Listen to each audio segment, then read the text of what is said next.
자, 이제 마지막 야고보서 하나 남았는데요. 자, 이 주제를 이렇게 세 권의 주제를 이렇게 잡았어요. 이 말 만들기가 짧지만 시간이 제일 많이 걸리는 것 중 하나인데요. 자, 믿음으로 의롭다함을 얻습니다. 되게 평범하죠. 이게 로마서와 갈라디아서의 주제죠. 누가 뭐래도 그렇습니다.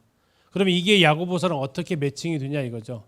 왜 많은 서신 중에 야고보를 골랐냐? 그 믿었다는 그 믿음은 도대체 무엇을 통해서 나타나냐 이거죠. 뭘 통해 나타납니까? 행함을 통해서 나타난다라는 겁니다. 그럼 뭘 행한다는 걸까요? 뭘 행한다는 걸까요? 그리고 그 행함은 언제 분명하게 보이게 될까요? 자, 운전 실력은 언제 나타납니까? 운전 중에서도 어떤 운전할 때? 고속도로요, 아니면 시내 주행이요? 시내 주행이요, 밀집 시장가요? 어디에서 나타나요? 예, 밀집되어져 있는 정말 5cm, 10cm를 뚫고 나가야 되는 거기에서 제대로 등장합니다. 고속도로는 누구 말대로 세퍼트 안 쳐놔도 간다는 데가 고속도로라고 그러잖아요. 자, 다시 말하면 이 믿음, 저 믿음은 언제 드러나냐? 시련 가운데 드러나다라는 겁니다. 어려움 가운데. 그게 바로 야고보서에서 말하는 것입니다. 믿음은 반드시 행함이 등장하게 되는데 그 행함은 편안할 때는 잘 드러나지 않는다. 어려움이 찾아올 때 드러난다. 그래서 야고보서의 시작이 그렇습니다. 야고보서 좀 펴보시죠.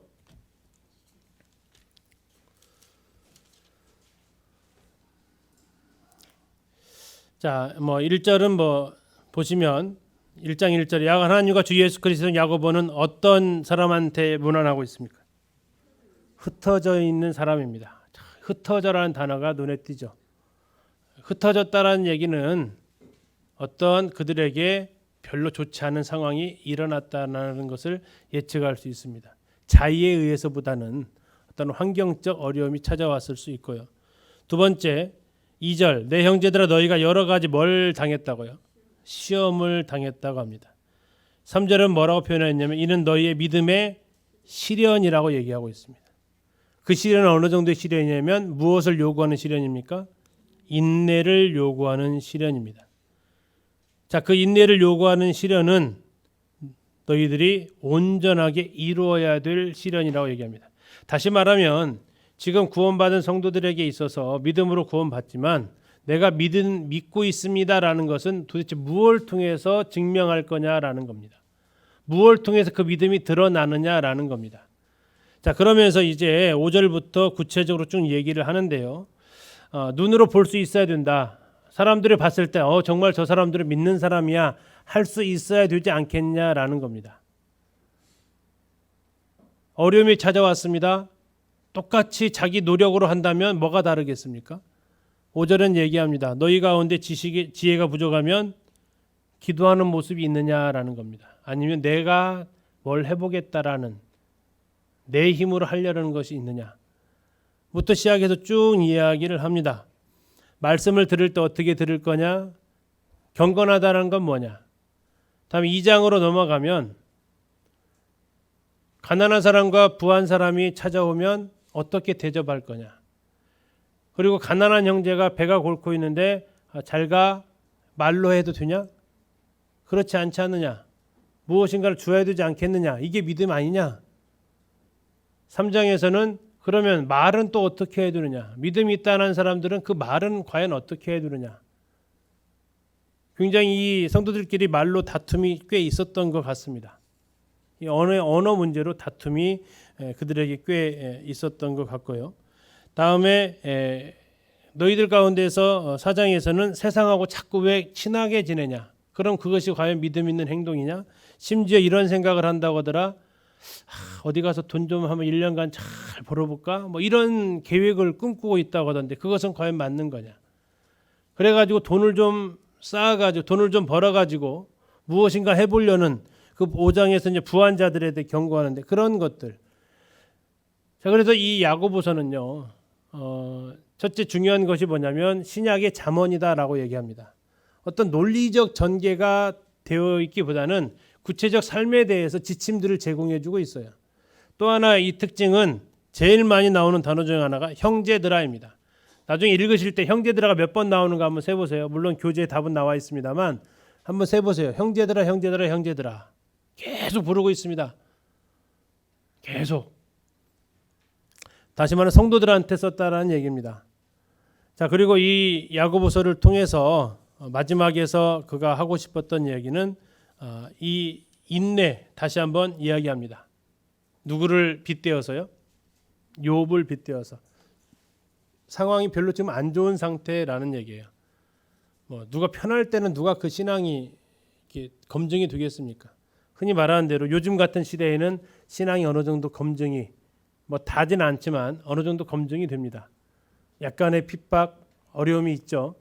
뭐 대기업 같은 데서는 교회 다니는 사람 전수조사한답니다. 그리고 권한답니다. 부서에서부터. 사장이 말은 못하고. 왜냐하면 네가 하나 걸리면 이 빌딩 전체가 다 쉬어야 된다. 그래도 교회 나갈래? 여러분들한테 그런 압력이 힘든 대기업 들어갔는데 대기업 대리가 불러서 과장이 불러서 부장이 불러서 차장이 불러서 이사가 불러서 교회 그래도 갈 거야? 너 나가서 확진 받아오면 이 건물이 다 쉰다니까? 어떠실 것 같으세요? 쉬운 얘기 아니죠. 저희 교회 제가 아는 한 자매도 교감 선생님이 불렀대요. 교회 가지 마. 교회 갔다가 확진 걸려면 우리 학교 큰일 나. 오늘날 이루어지고 있는 전북권 지역에서 일어났던 사건이기도 합니다. 어떠실 것 같으세요? 예, 이게 좀 더 시간 지나면 더 어려움이 있을 겁니다. 예, 뭐 충분히 가능성 있습니다. 자, 이런 시련의 때에 어쩌면 우리의 믿음이 검증이 되어질 수 있습니다. 믿음은 반드시 행함으로 표현되어져야 된다라는 것이 야고보서에서의 말씀이 되겠습니다. 그래서 이제 한번 읽어 보면요, 야고보서로 좀 가서 보시겠습니다.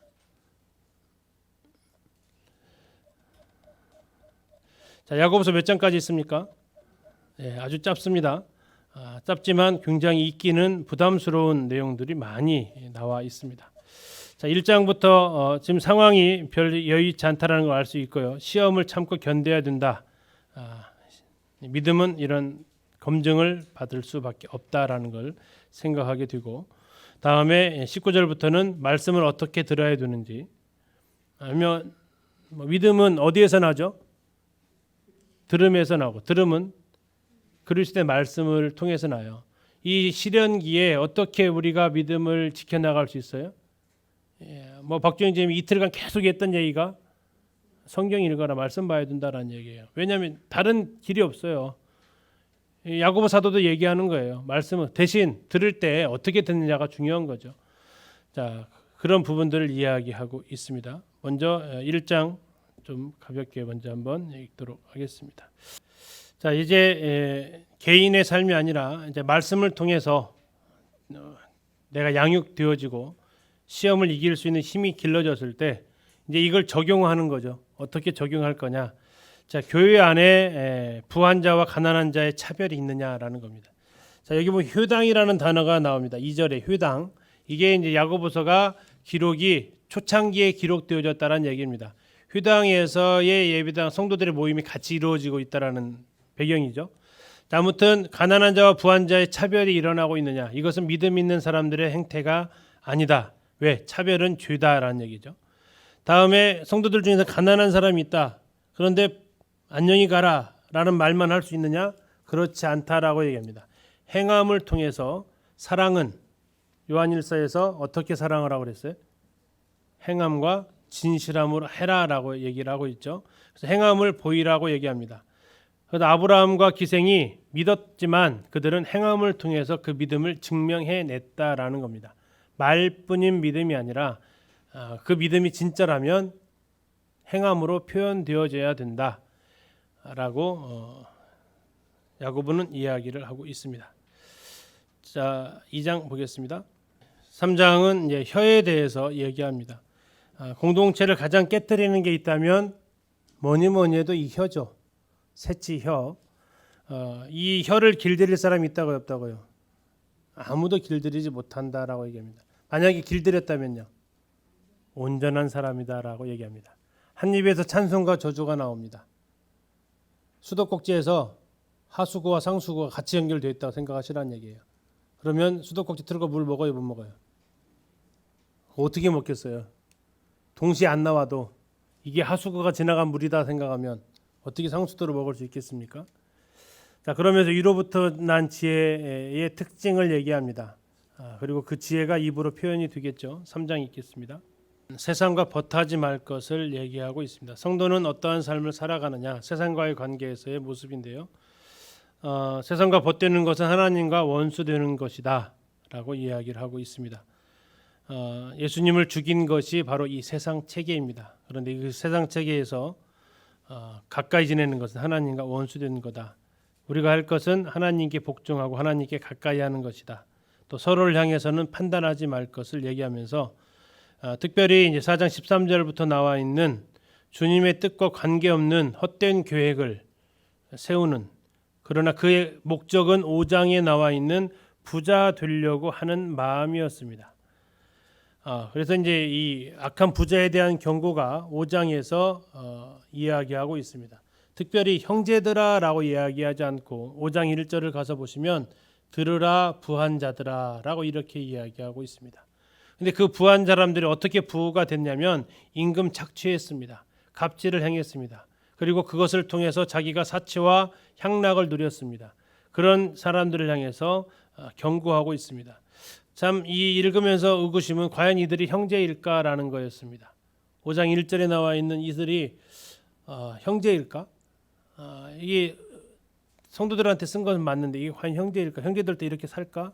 하는 그런 의구심을 만들 정도의 모습입니다. 자, 어쨌든 마무리하면서 다시 야고보는 인내에 대해서 이야기합니다. 농부가 비를 기다려라. 그리고 서로 원망하지 말아라. 오래 참아라. 욥을 기억해라. 그리고 쓸데없이 맹세하지 말고 기도해라. 그리고 혹시 죄 지은 사람이 있으면 돌이키게 해라. 그러면 그는 정말 귀한 일을 한 거다 하면서 마무리를 짓고 있습니다. 4장 5장 읽겠습니다. 예, 이제 마지막이네요. 자, 야고보서 몇 장까지 있습니까? 5장까지 있습니다. 5장. 자, 5장까지 있는데 신약의 잠언서처럼 구체적인 행동 지침들로 되어져 있습니다. 자, 첫 번째 1장은요. 시험을 참고 견뎌라. 다시 말하면 야고보서를 받는 수신자들의 상태가 일상적이진 않았다. 어려운 가운데 있었다라는 것을 보여주고 있습니다. 두 번째는요. 자, 그것을 이겨낼 수 있는 힘은 어디서 온다고요? 예, 하나님의 말씀을 듣는 것에만 있지 않고 듣고 행하는 것에서 온다라고 이야기를 하고 있습니다. 자, 이제 구체적 상황이 제시되어집니다. 첫 번째, 누가 찾아왔습니까? 부한 사람, 가난한 사람이 찾아왔습니다. 어떻게 해야 됩니까? 1번 부한 사람 우선, 2번 가난한 사람 우선, 3번 동등하게. 동등하게입니다. 그래서 우리가 이 부분에서 차별하지 않아야 된다. 두 번째, 가난한 성도 있으면 어떻게 해야 된다고요? 잘가하지 말고 손에다가 뭐라도 쥐어줘라. 그래야 그가 가서 먹지 않겠냐. 행함으로 믿음을 보여라. 아브라함과 라합을 통해서 이야기를 해줍니다. 다음에 공동체를 아마 굉장히 해롭게 했던 3장의 첫 번째가 뭐예요? 혀죠. 혀의 문제. 혀를 다스려라. 잘 안 된다. 그런데 굉장히 파괴력이 세다. 그리고 이거 안 하면 공동체가 불살라 버릴 수 있다. 뭐의 불이라고 얘기했습니까? 지옥에서 가져온 불이 될 것이다. 그래서 정말 조심해라. 혀. 공동체를 깨뜨리는 가장 무서운 무기 혀다. 자, 그리고 이제 지혜를 구해라. 어디서 오는 지혜? 위로부터 오는 지혜를 구해라. 위로부터 오는 지혜가 과연 어떤 거냐? 그의 열매를 보면 안다. 성결하다, 화평케 한다. 그런 지혜들이 있다. 낸 지혜가 거룩하지 않거나 누구를 해친다 그러면 하늘로부터 온 지혜 아니다. 자, 4장에서는 뭐 하지 말아라? 세상과 짝하지 말아라. 벗되지 말아라. 하나님과 원수되는 것이다. 그리고 뭐 하려고 계획 세우고 있어요? 예, 돈 좀 벌려고 계획 세우고 있는 사람한테 얘기합니다. 너 인생은 안개다. 주님의 뜻과 관계없는 교육이 아니라 주님의 뜻이면 이렇게 저렇게 하겠습니다라는 그 계획을 세우는 게 지혜로운 거다. 자, 5장은 세 가지로 이야기하고 있습니다. 첫 번째, 경고하고 있습니다. 누구한테요? 부한자들한테, 악한 사람들한테, 임금 착취해가지고 돈 떼먹어가지고 사칙 해락을 향하는 그분들한테 경고합니다. 두 번째는 뭐 해라요? 예, 고난당하고 있거든, 또 아프거든, 기도해라. 믿음의 기도, 의인의 기도는 역사하는 힘이 크다. 인내에 대해서 얘기하면서 마지막에 기도에 대해서 마무리를 하고 있습니다. 마지막 이 인내는 어디에서 한번 나왔었어요? 1장에서 나와 있었어요. 1장에 나왔던 인내. 그래서 마지막 다시 한번 당부합니다. 인내해라. 그리고 엘리야의 기도를 통해서 여러 상황 가운데서 기도할 것, 고난당하는 사람들이 기도할 것을 이야기하고 있습니다. 자, 이렇게 해서 이제 오늘 요한복음, 갈라디아서, 로마서, 야고보서까지 보면서 우리가 어떻게 구원받았고 구원받은 믿음은 어떻게 살아가야 되는지까지 이렇게 같이 보셨습니다.